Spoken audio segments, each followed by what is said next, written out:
that's going to make an impact this time?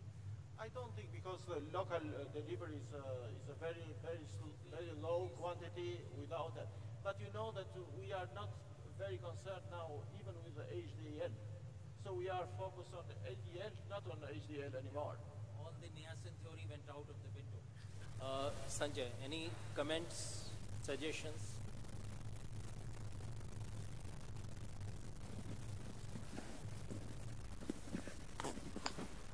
You told us something about the release kinetics of with propofol kinetics.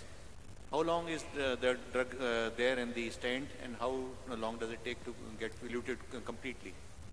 It takes several weeks for doing that, and they disappear, both of them, propofol and sirolimus. So they have the same release kinetics because they are mixed. So, and so within 6 weeks you don't see anymore. They last up to 6 weeks. Yeah.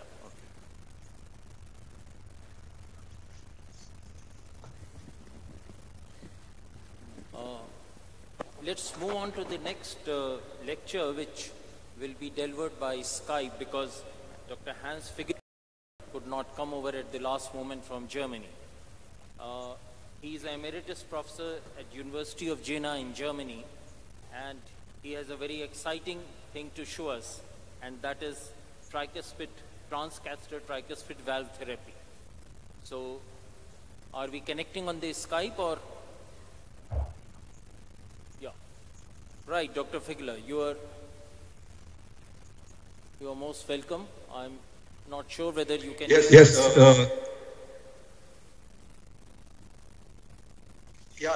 I can definitely hear you. Can you hear me?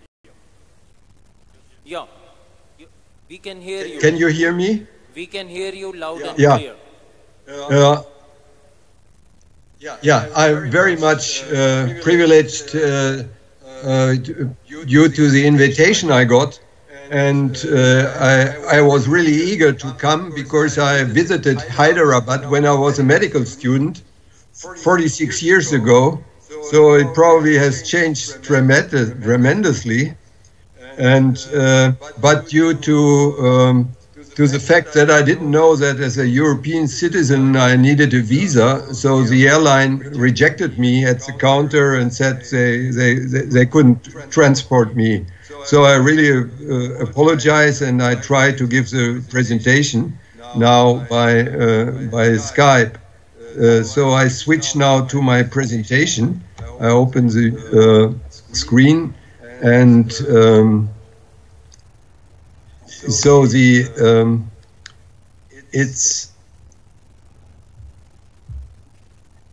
so you see the screen now?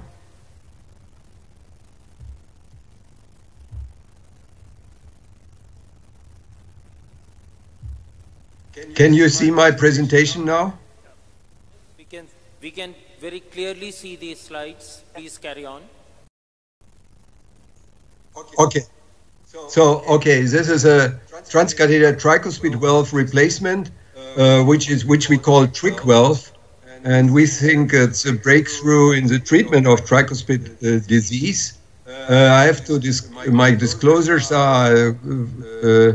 What is important in this aspect is I'm a consultant of Transluminar and P&F, which is India located, Transluminar, and they will manufacture the valve. So this is important also for India. So my talk is separated in 3 topics. The first one is severe tricuspid regurgitation, about the clinical background, the CAVI concepts, preclinical data on first-in-man, and the current clinical experience. In the morning, I talked a little bit about other possibilities, and this is the patient group we are addressing. So these are patients in severe right heart failure. You see the distended jugular veins and jugular pulse, huge load of water in the lower extremities. And do we need an interventional approach? The mortality by surgery is in the range of 10%. So it's 3 to 4 times higher than for SAVR. Um, and when we do the medical treatment, you see that 1/3 dies within a year. And in these patients, you probably have seen those patients, and they do very bad on the long run. So the mortality rate is really high. So to point out, we need an interventional approach, and there's a huge medical need from our perspective. So tricuspid regurgitation is functional in almost all patients. It has a high prevalence, 1.6 million patients in US, poor prognosis, and surgical repair has a high mortality, as already mentioned. So the problem is that the annulus of tricuspid is huge. Here you see a scale which is 4 to 5 centimeters. It's a free wall dilatation to the lateral side, and this is very flexible and tissue. There is no real annulus, so to deploy a valve within the annulus is very, very difficult. In the morning, I talked about orthotopic concepts, and today I will focus on the heterotopic concept, which is caval valve implantation. So we started preclinically with animal experiments, and we had to create an animal model, which was a sheep model where we damaged the tricuspid valve. You see the huge V wave in the right atrium in this animal prior to caval valve implantation. And then we implanted a valve in the superior and inferior vena cava in this sheep model. And as you can see, the V wave is very much, it's almost abolished. And in no case we saw any thrombotic events in these animals. So this is the cardiac output when we created the tricuspid regurgitation, and when we implanted one valve, two valves, and stressed we could restore the cardiac output just by the fixing of in the heterotopic position the tricuspid valve. So we thought as the valves didn't thrombize, what we feared, that it might be also helpful to use it in human bodies. So we published all that in a bunch of publications. This was in 2010 time period, and at that time the tricuspid valve was addressed as a forgotten valve. And in 2016, I show you there was now interest generated, and in the cardiovascular disease archives, they claim it no longer the forgotten valve. And we very much underline that. So I want to show you the first in-man case, which we did in 2010, which is deployment of a self-expanding valve in inferior vena cava, in the superior vena cava. Here, this is a valve, it's self-expanding. It's huge, it's up to 43 millimeters, and it was introduced by the venous side from the groin with a 27 flexible catheter for transvenous implantation. Here you see these cases in 2010. It's a very simple procedure. As you can see here, here you see the huge V wave in the inferior vena cava. You see the regurgitant flow centripetal into the hepatic veins. And what is very frequent, many of those patients, this might cover also your experience, have several leads in it, the pacemaker, defibrillators, and so on. So this is a valve. It's very simple at that time, self-expanding valve, being fixed on the catheter with a sheath, which could be retrieved then. So there's not much about from the technical point at that time. So even crossing with a 27 millimeter device on the venous side is no deal, as you know, with the mitral clip system. And then the stent is deployed in the vena cava superior. The leads are compressed to the side. This is one of the advantages of this heterotopic implantation, because, as mentioned, many of those patients suffer of those leads. So this is the inferior vena cava device. You see it has a shirt in the upper part, and this is deployed like a chimney in the right atrium, and the annulus and the valve is fixed in the hiatus diaphragmatic, because there's a rigid structure. You see, it extends in the right atrium, and then there is a diaphragma hiatus, and this is rather rigid, and then the inferior valve is also extended. Now you see instantly the V valve in the inferior vena cava is abolished, and in the right atrium it's increased, and you see there's no regurgitant flow anymore in the inferior vena cava and slide in the superior vena cava, so the forward stroke volume increases. Here you see the inferior vena cava valve. It looks like a cardiac valve almost. It works once there is this regurgitant flow abolished. You see it's tight. There's very small leakage within the valve. So this first patient, she did very well. This where she had an excellent device function. We now see her since many years. She improved tremendously from New York 4 to 2. She had a normalization of liver function,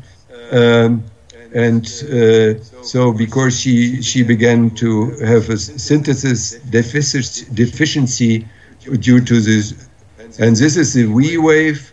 In the superior vena cava, it's slightly lower, but it's abolished in the inferior vena cava. However, of course, by this mechanism, the V wave in the atrium increases, and the mean pressures decrease. So this is a patient. She died with a stroke and a hemorrhage. Some weeks after the implantation, you see the valves that don't show any thrombus. They are in the correct device position, and that's how it looks like. No obstruction of hepatic veins and no parallel leaf gate. So, and the stent is fully covered. So now we changed the device due to the huge variability in the anatomy of those patients. You see here the superior vena cava huge and extended here. Inferior vena cava is huge. Superior is 40 millimeters here. And so to address the variability in the vena cava superior and inferior, we changed the configuration of the stent. This is the superior vena cava and inferior vena cava stent, which is now being produced in India. You see we have different sizes, and so this adapts more to the anatomy. So now here is a small movie of the implantation now, which is really very simple. You see here is the belly, and then inferior vena cava, you see again the flow into the hepatic veins, and now very simple to deploy this valve again. And here you see the regurgitant flow is reduced or abolished in the cava system. And here you see the echo of the superior vena cava system. It's fantastic how these valves also are located in the veins. And here you see like a chimney in the right atrium, the inferior vena cava. So again, the V wave is abolished. And so what is the experience now? We overlook several patients being treated in many institutions. And this was written by my co-worker, Alexander Lauten, in this year, 2018. And many institutions tried to use inferior vena cava single valve implantation. And but we in the majority aim to resolve 100% of the caval backflow. Once you just implant one valve, you just have partial treatment of the backflow. So, of course, this includes two valves. Those are more expensive.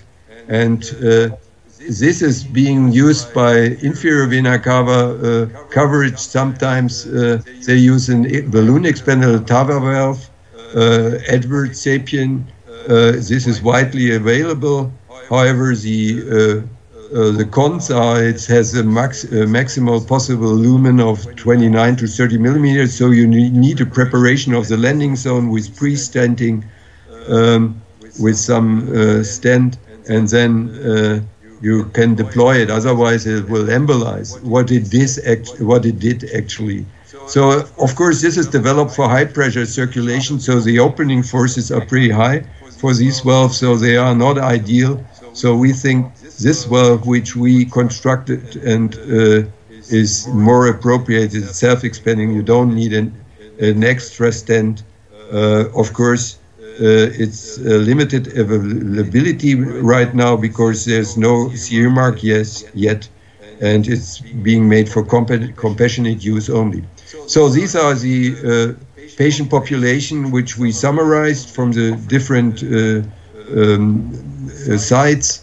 So you see most of them, 3/4 were in New York Heart 4, and the left ventricular function was fine, and there was device embolization only with the Edwards device in 2 patients out of 25. So this is really not ideal because it's just too small, and but of course no pacemaker need and no stroke and so on.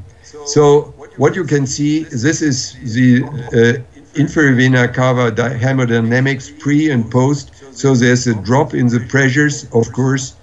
Right hemodynamic stays remain, and there is an increase in cardiac output in the range, and the clinical complaints are much improved. You see here 3 and 4 New York Heart, and just very little patients remain in 3. So there's a huge beneficial impact by this heterotopic valve implantation. There are ongoing trials with many of those valvular and annular reductive devices. There's in the US the HOVA trial going on, which is a CAVI with the Edwards valve being performed, and we have the trick valve in Europe, and so we'll see in the long run what turns out. We conclude there is a large unmet clinical need, and due to the high surgical risk of these patients, it's not long. Heterotopic and orthotopic procedures are in the early stage, as you saw. CAVI is very simple from the interventional side. It's much simpler than, let's say, Valtech, bending and things like that. It's straightforward, but you need to use a self-expandable valve. It has shown clinical benefit and functional improvement, and in these compassionate cases, and clinical trials are on an early stage. So I thank you for your attendance and apologize again that I am not personally present due to this visa problem, which I actually generated. Thank you very much. I'm happy to get some questions. Thank you very much, Dr. Fegler, for such an exciting lecture. And it's a completely new concept, but I'm sure we are going to see a lot more. Any comments from the panelists? See, Dr. Figlu, I think this therapy would be effective in patients who do not have severe pulmonary artery hypertension. In our country, tricuspid regurgitation is most commonly due to severe pulmonary artery hypertension caused by valvular heart disease. What is your comment on that? I think we have lost. Of course, there are limitations. I mean, can you show the picture of so I can? I'm sorry. I would like to see. So we stop the presentation. Okay. Of course, there are limitations. I mean, the limitation is what once the right ventricle doesn't work anymore, so it because there's a huge pulmonary hypertension, then it doesn't make sense. So in the clinical trial, it's limited to systolic pressures above 80 millimeter mercury. We don't use these patients. And what we always ask for is that there is a contracting right ventricle with a V wave. Once there is no contraction in the right ventricle, I mean, then valve replacement doesn't make any sense anymore. But this holds for all regurgitant valve diseases. Once the left ventricle is gone and doesn't contract anymore, then valve replacement doesn't make any sense. So we need that here in these cases. Any other questions? So here the RV is, the basic problem is still unaddressed. The tricuspid regurgitation will continue to happen and the RA would continue to dilate. So what would happen to the RA? That's my question.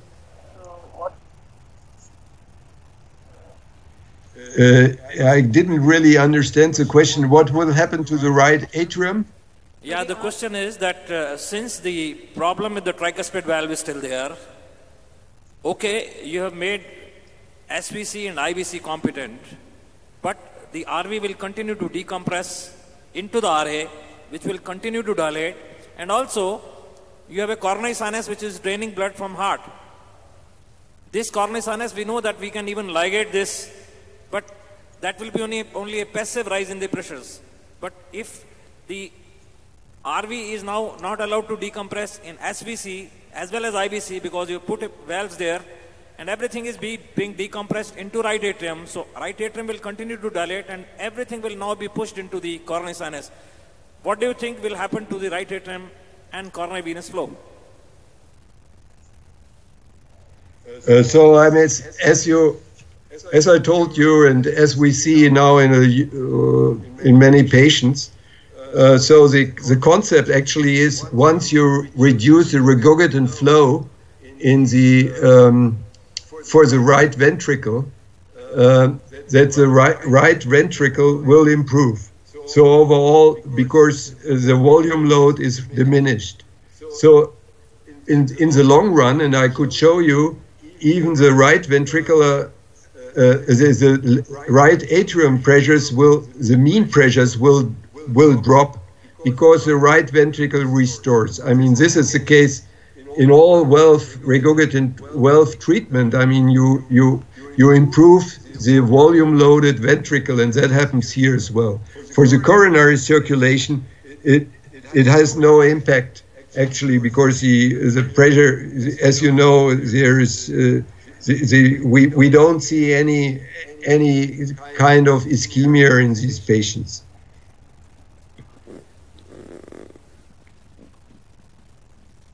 Well, thank you very much, Dr. Fegula, for your time and patience and a very nice lecture. Thank you very much. It's my pleasure to invite Dr. And thanks for your. Thank you, and goodbye. Good evening at your time. I wish you a nice evening. It's my pleasure to invite Dr. Ajay Kirtane for telling us about the US experience of Impeller.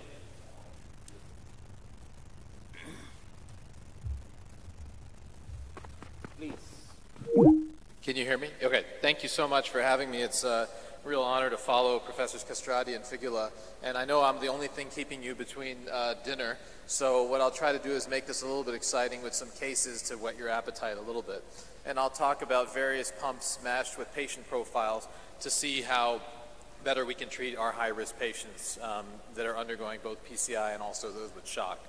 It's really interesting because there's been a great interest in hemodynamic support that's existed over the past 5 to 10 years. But if one looks back into the 1990s, and this is a review article by Mike Linkoff, you can see that many of the devices that we have now and are very excited about now existed back then in actual clinical form or even in investigational form. And so I won't read through the slide, but all of these devices that he's proposed are either used now or at least in one case still experimental. And the have progressed and iterated over time, but have certainly been used to help our patients. Currently, when we look at support devices for patients, there's a wide range of them. There are flow devices, there's pulsatility devices like the balloon pump, there are devices for the right ventricle, and there are devices for both ventricles together. And I think if you want to be facile at treating these types of patients, it's not about one device, it's about using them all together to be able to help your patients in the best way. And in order to illustrate that, I'll show you a case that we recently took care of at Columbia, where a 46-year-old gentleman was admitted to an outside hospital with what was thought to be DKA. And at the time he presented, his blood pressure was 100/60, his heart rate was 110, sort of threatening pre-shock in a sense, and he had elevated JVP with crackles on exam. He had a very elevated white count. His creatinine was in the normal range, but slightly higher than you'd expect for a 46-year-old. He had some metabolic acidosis and some infiltrates. And this is kind of how shock often starts. The patients come in and they have all these subtle signs that they could be going into shock, but they're not quite there yet. And one of the things that we and others are aiming to do is to try to prevent the downslide of these patients and to prevent them from getting all the somewhat complications, elevated creatinine, acidosis, pulmonary edema that can happen if the shock remains untreated. In this particular case, he had progressive respiratory distress. An EKG that was repeated showed anterior ST elevations with troponins on the rise, and so he was brought to the cardiac catheterization laboratory at the outside hospital. So here is his films. I think you can appreciate there's significant disease in the circumflex as well as the LAD. Here's another picture of the LAD.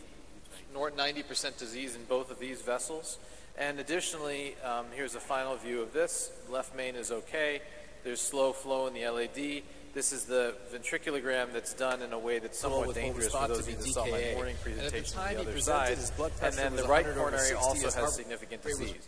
So multivessel disease in the setting of DKA, worsening pulmonary edema, and the question is what the ventricular function is. And so this patient was managed with a balloon pump, which is, I think, I dare say, the way that many people here in India would manage this patient, and certainly in the United States, that becomes the dominant way of managing patients who are in shock.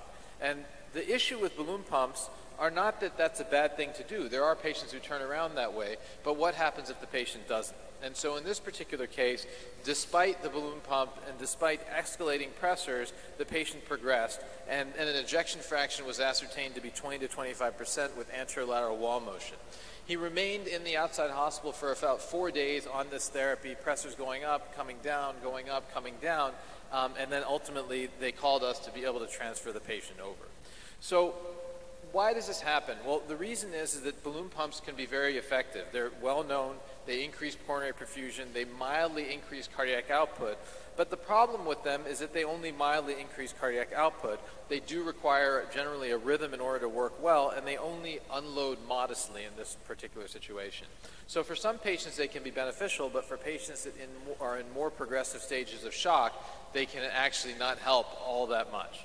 Now, there are some data favoring the balloon pump, and this is sort of the baseline data favoring support. Why do we use support versus no support? And the reason I show this slide is because the balloon pump has been very maligned in light of the IABP Shock 2 trial. But in certain populations, high-risk PCI for which you're not going to do an extensive revascularization, this is the BESIS-1 trial, you could actually reduce periprocedural complications. The primary endpoint of this study was negative, but the endpoints that matter to many interventionalists are things like prolonged hypotension, VT-VF, and CPR, and those things were abrogated by the use of the balloon pump.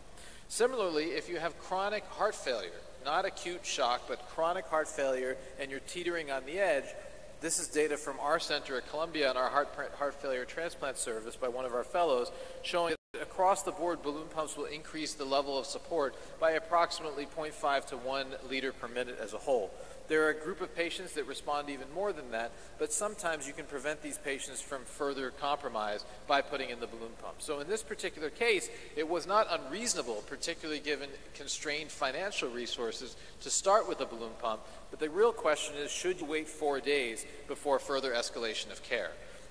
The reason that's important is because, as we all know, the IABP Shock 2 trial did demonstrate no difference in mortality with balloon pump versus standard of care. Why is that? It did provide some support, didn't it? Well, the reason is because it only provides a little bit of support, and particularly in the patients that were randomized in this particular trial that had post-arrest, that were very, very sick, and the balloon pump was placed after the revascularization, it probably wasn't enough support in the trial. The other aspect that happens often with balloon pumps is what I like to call IABP inertia. So patients go up to the ICU, they're intubated, they have pressors on, they have the balloon pump, and then the doctor and the patient rest. The problem with that is that as they rest, the creatinine starts going up, acidosis gets worse, the lactate goes up, and then the patient becomes non-salvageable at that point. And so what I would say is that, especially in a cost-constrained environment, don't do nothing, use a support like a balloon pump, but the key is to realize that your mortality in that patient population is related to how much power output there is. In other words, what the arterial pressure is, what the cardiac output are, determines survival. The lower they are, the worse survival, and that was shown in the seminal shock trial in this publication by Fink et al. The other aspect of this is that these patients are dynamic. Just as I described initially, the heart rate was a little tachycardic, but the blood pressure was controlled. Over time, you need to monitor these patients closely, and so we actively use Swan-Ganz catheterizations in these types of patients, because as the patient turns around, then you can wean. If the patient stays the same or progresses, then you need to escalate, and that's what we call a dynamic caregiver who checks and checks again.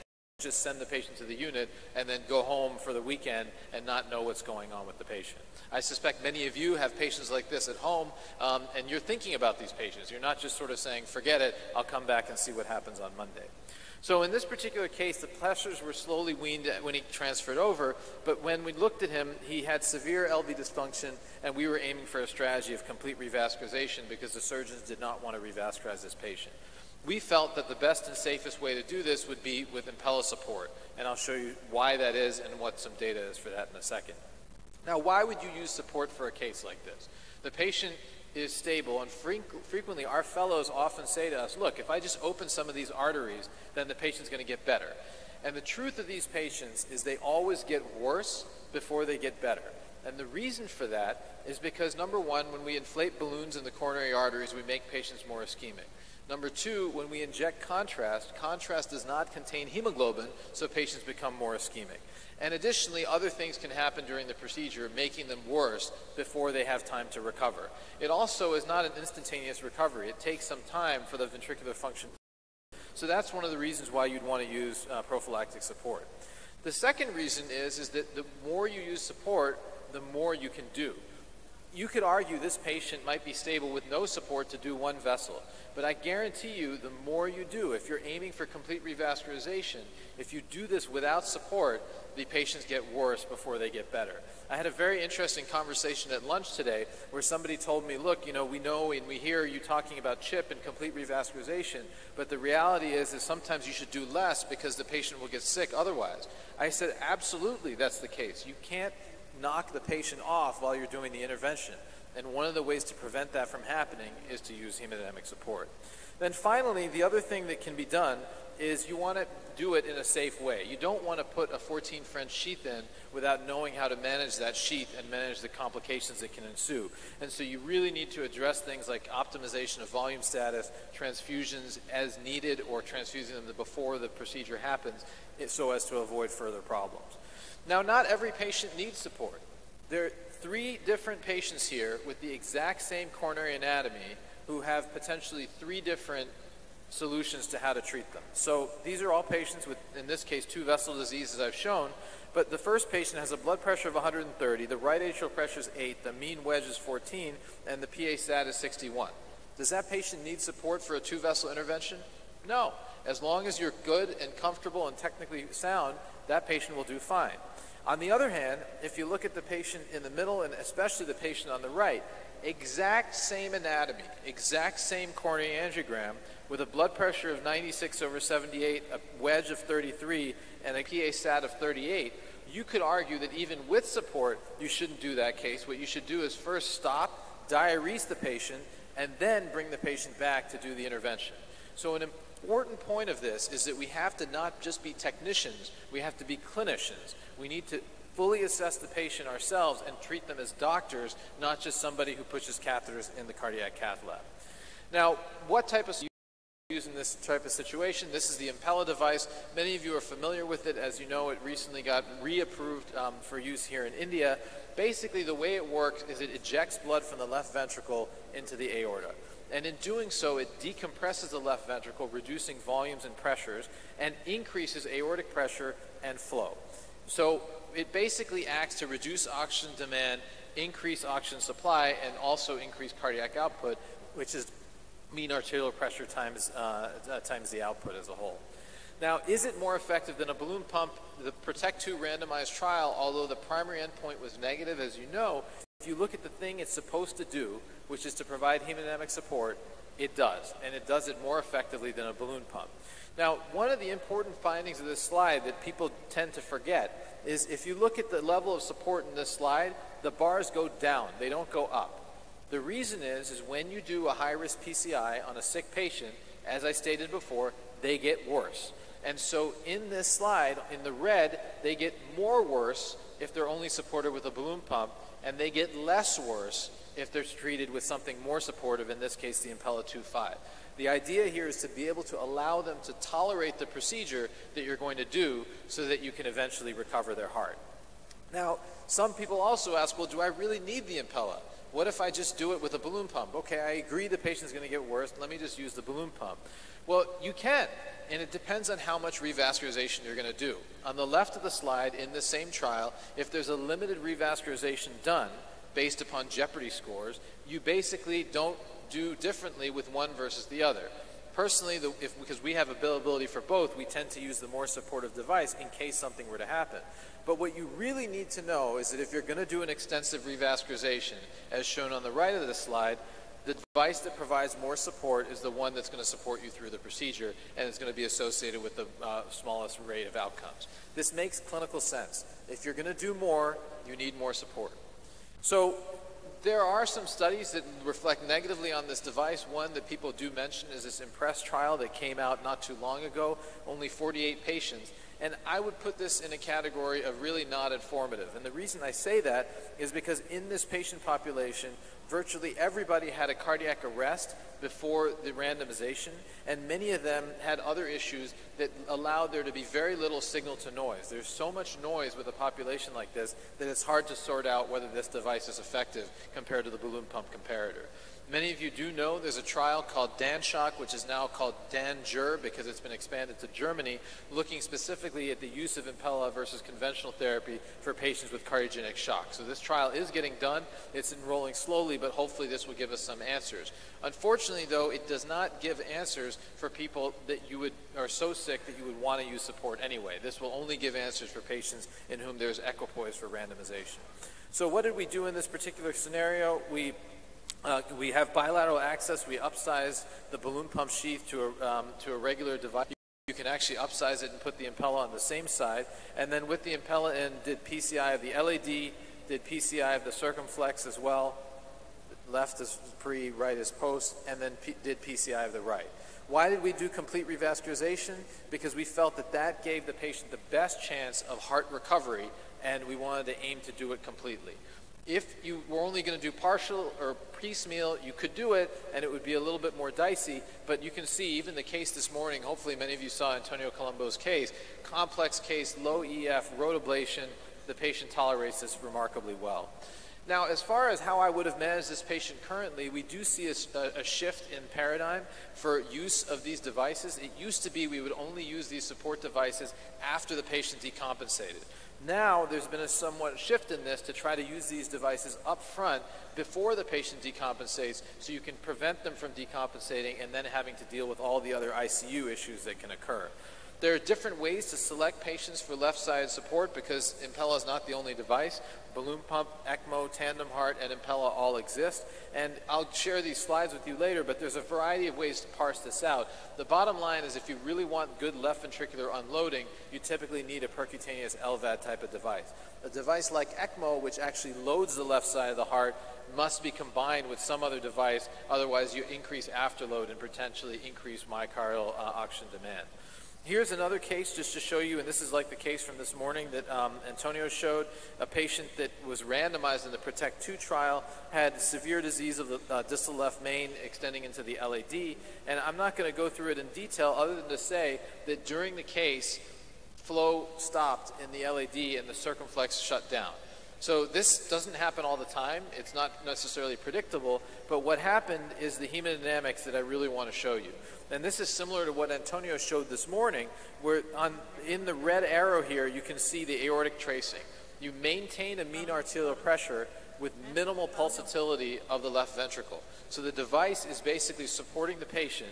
The PA pressures have gone up. You see massive ST elevations, but yet the patient is able to be talking, and though the PA pressures go up, she's stable, allowing the rescue to occur, the rescue of the side branch. And so in this particular case, the left main, the LAD were stented, and the left main remained hazy distally, but things were rescued, and the patient ultimately underwent stenting and did very well, was able to be discharged from the hospital and survived this potentially catastrophic event. I think it's safe to say if you have this event without any support or with a lesser amount of support, these are not straightforward cases. You're doing CPR during the middle of the case, and maybe you could salvage it, but chances are it might not happen. So who do we consider support for in our current lab? There are specific categories of patients. Patients with either severe LV dysfunction or irreversible adverse hemodynamics. And you want to support them for ischemic stress during the PCI as well as the contrast load. If you have LV dysfunction with uncontrolled interruption of flow in a major branch due to angulation, tortuosity, or otherwise, these are cases in whom we potentially support. We'll even consider support if there's a CTO and a large donor vessel that we have to go retrograde in, although that's not true in all cases. And then with preserved EF, it would really have to be a very, very nasty lesion requiring atherectomy or something like that. We very rarely use this device for patients that have preserved EFs. Now, in terms of high-risk PCI, how do we consider these types of patients? It's important to assess whether we're going to use it prophylactically or standby and how much support is necessary.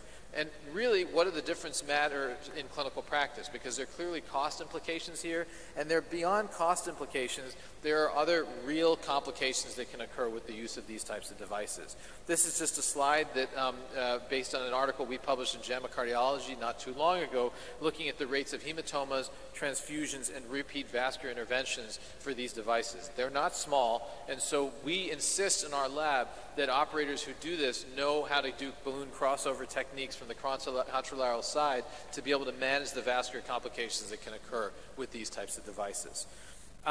In sort of conclusion, what I'll end with is basic clinical medicine. What should you do for high-risk PCI or shock? Number one, examine the patient and look at the echo yourself. Don't just meet the patient in the cath lab, look at the anatomy and say, I can treat this. You need to treat the patient, not the angiogram. Do a right heart catheterization. Many people don't value the right heart catheterization. It can be invaluable not only for the diagnosis of these patients, even the management of the patient when they have a support device in. Remember, when you're emptying the left ventricle with a powerful device, you can drop your blood pressure. You don't know if that drop in blood pressure is due to cardiogenic causes or is due to hypovolemia because you've emptied the left ventricle. We manage these patients actively with a Swan-Ganz catheter in while we do the procedure, so we know to volume load those types of patients versus going up on inotropes or other devices or other pressors like that. You want to integrate the ejection fraction, valvular disease, what territories there are at risk, and then the hemodynamics themselves. And then typically speaking, you think about it early and get it up front rather than doing it in a bailout situation. Just a final picture on why it's important to look at the echo yourself. This is a patient that we were about to put in a left ventricular support device. We did an echo, saw clot in the ventricle, and then opted for a different approach. So with that, I think I'm going to conclude. It's really been a pleasure to be here tonight. I know that everybody's anxious for dinner. I'm happy to take any questions. Thanks so much for having me. Thank you, Ajay, for a wonderful lecture. So I think we have had a taste of all widely different but very relevant 3 new topics which were introduced to us this evening. Can I invite Mr. Gurmeet Singh to give a vote of thanks to all the speakers? And let's give a big hand to all the speakers.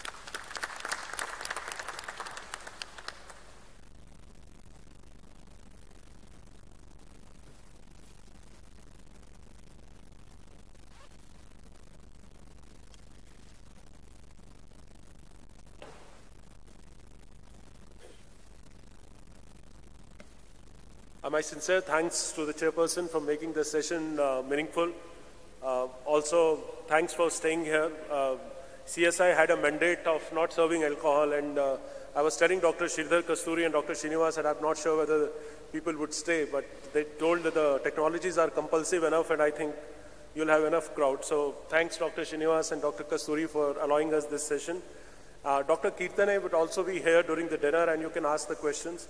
It's unfortunate that the dinner has to start and we don't have time for questions to the technology. The other thing is that Impella is also placed in a training village at meeting room number 5 at the Trans-Lumina Training Village. So you can come tomorrow and also play with the device. And if you have more questions, we'll be very, very keen to answer them. So on behalf of Trans-Lumina Therapeutics and my team, I want to thank you all for staying here for so late. And again, thanks to the chairpersons. Thank you. 14 to 16 days they've tried. They've used it so far on paper.